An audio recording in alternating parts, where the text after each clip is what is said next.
Hello everyone, कैसे आप सभी। बेटा in last video we discuss about the wobble hypothesis and the types of the mRNA.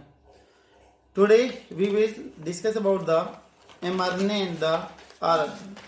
ठीक है, तो सबसे पहले हम डील करते हैं अबाउट द एमआरएनए। बेटा एमआरएनए को डील करते हैं।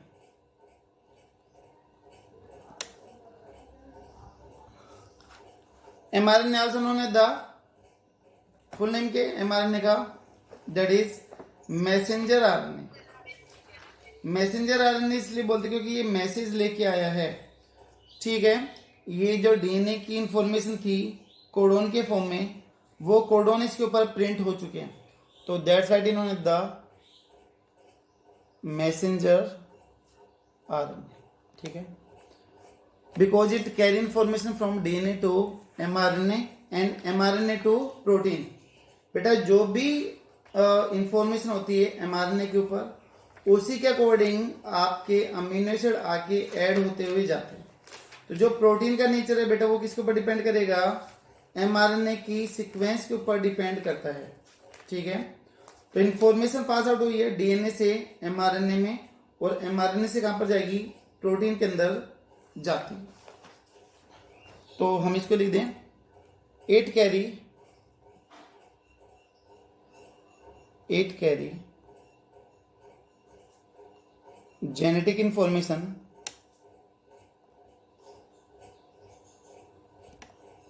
From DNA to RNA in the form of codon. बेटा कोडोन के फॉर्म में आएंगे। अच्छा, नीट का क्वेश्चन पूछता हूं मैं एक आपसे कि एमआरएनए में जो इंफॉर्मेशन आई है वो डीएनए के कोडिंग स्ट्रैंड से आई है फिर नॉन कोडिंग स्ट्रैंड से आई है।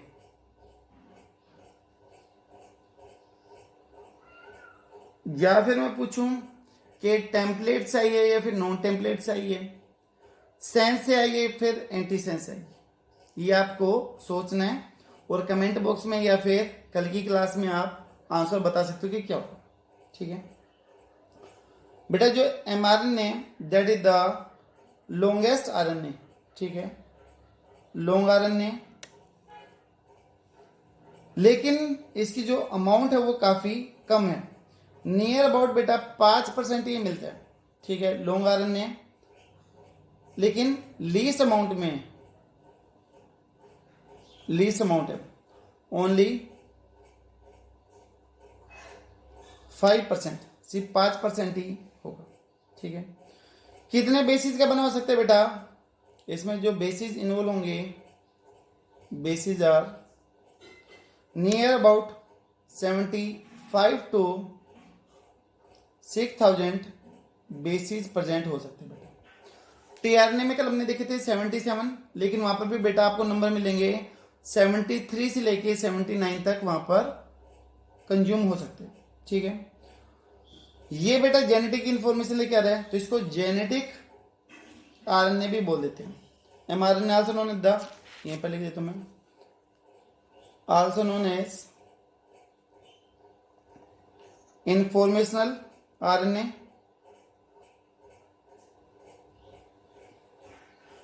या फिर जेनेटिक आरएनए।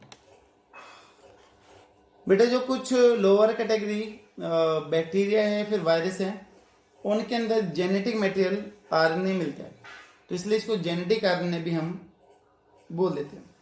ठीक है,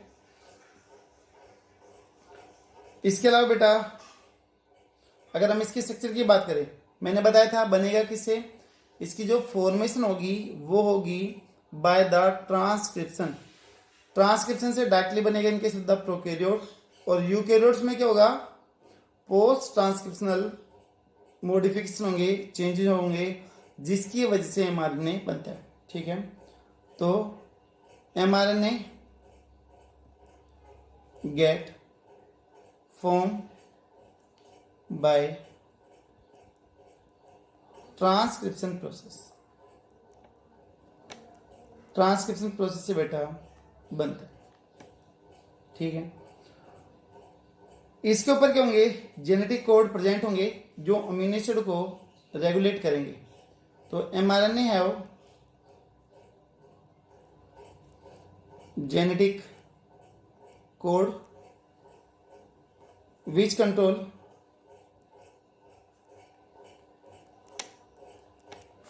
nature of amino acid in polypeptide chain, in polypeptide chain, कि बेटा जो प्रोटीन बनेगी उसमें कौन सा अमीनो एसिड आगे आएगा कौन सा नहीं आएगा, वो किसके ऊपर डिपेंड करेगा, कोडोन के नेचर के ऊपर डिपेंड करेगा। ठीक है, मैंने आपको बताया था तब हमने पोस्ट ट्रांसक्रिप्शनल मॉडिफिकेशन पढ़ी थी। तो बेटा वहां पर मैंने बताया था कि mRNA के 5 प्राइम एंड पर क्या होती है, जी कैप होती है। 3 प्राइम एंड पर कौन सी होगी, पॉली ए टेल फॉर्मेशन होगी, और बीच में कौन सा रीजन होगा, that is the coding region होगा। ठीक है, तो यहां पर हम देख लेते हैं स्ट्रक्चर ऑफ mRNA।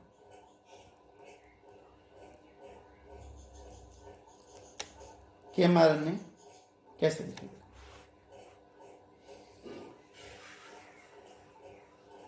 ये इसकी कैप बना दूं, this one is the cap. ये कुछ यूटीआर रीजन होता है, अनट्रांसलेटेड रीजन, जो ट्रांसलेशन में नहीं जाता है, जिससे प्रोटीन नहीं बनेगी। ये बेटा हो गया आपका कोडिंग रीजन। डबल स्टैंडर्ड नहीं है mRNA, सिर्फ मैं समझाने के लिए आपको बता रहा हूं कि कौन कौन से रीजन होंगे।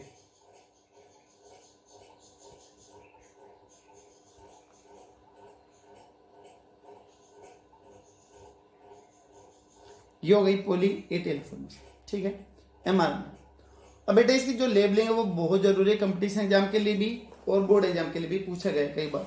ठीक है, एक बार तो mRNA दिया था और उसके रीजन आपको लेबल करने के लिए दिए गए थे कि इसमें यूटीआर कहां पर है, जी कैप कहां पर है, पॉली ए टेल कहां पर है। 2 नंबर का क्वेश्चन आया था सीबीएसई बोर्ड में।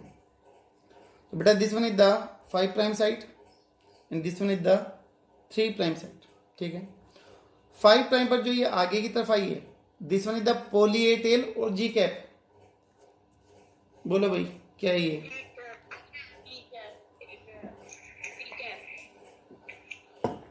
Very good. This one is the 7 methyl G cap. ठीक है, नहीं तो सिंपली आप इसको जी कैप भी बोल सकते हो, सही है। उसके बाद में बेटा ये जो बीच में आपको एक खाली रीजन दिखाई दे रहा है, this one is the non coding region, non coding region.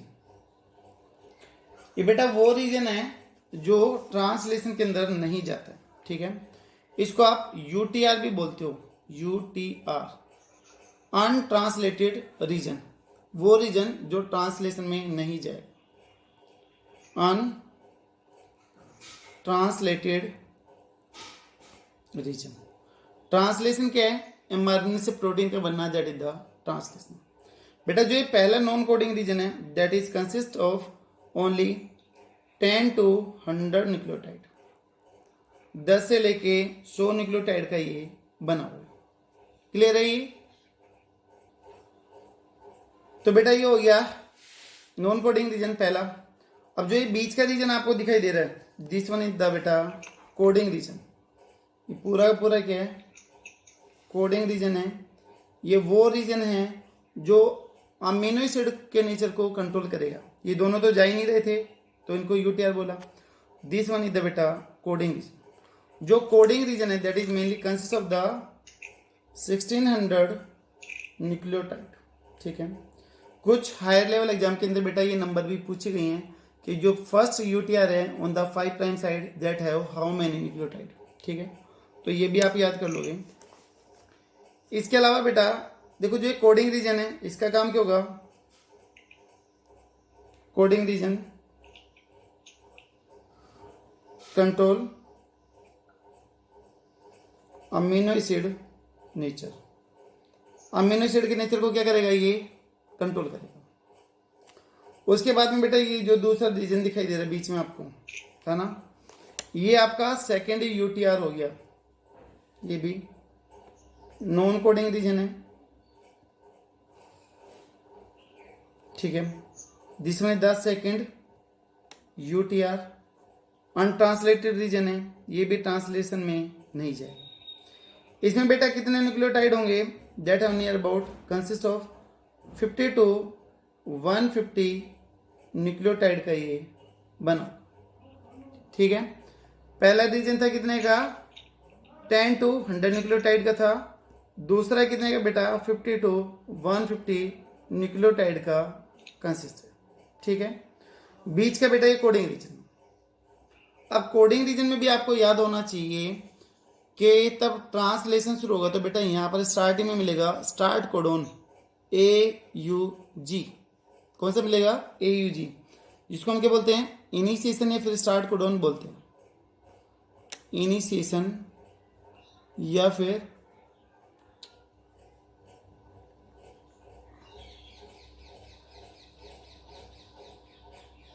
Start codon बोलते हैं, जो ट्रांसलेशन को स्टार्ट करने में क्या करेगा, हेल्प करेगा। मैं इसको सर्कल ही कर देता हूं ताकि आपको कंफ्यूजन ना हो।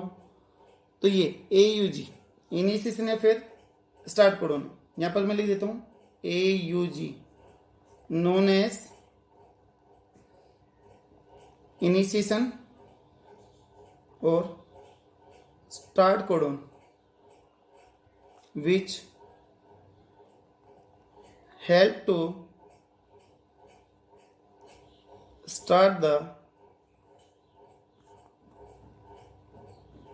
ट्रांसलेशन, जो ट्रांसलेशन को स्टार्ट करने में हेल्प करते हैं। बेटा इसी तरीके से यहां से स्टार्ट हुआ, अमीनो एसिड जुड़ते हुए जाएंगे, लास्ट में जाके जहां पे रुकेगा that have the stop codon, यहां पर स्टॉप कोडोन होंगे। स्टॉप कोडोन में बेटा यहां पर होंगे 3 UAA UAG और UGA। तो ये जो रीजन है बेटा this one is the stop, है ना। मैं इसको थोड़ा सा ये आप देख लेना कि तीनों यहाँ पर स्टॉप कोडोन कहलाते हैं, जहां पर भी आएंगे वहां पर बेटा ट्रांसलेशन रुक जाएगा, ठीक है।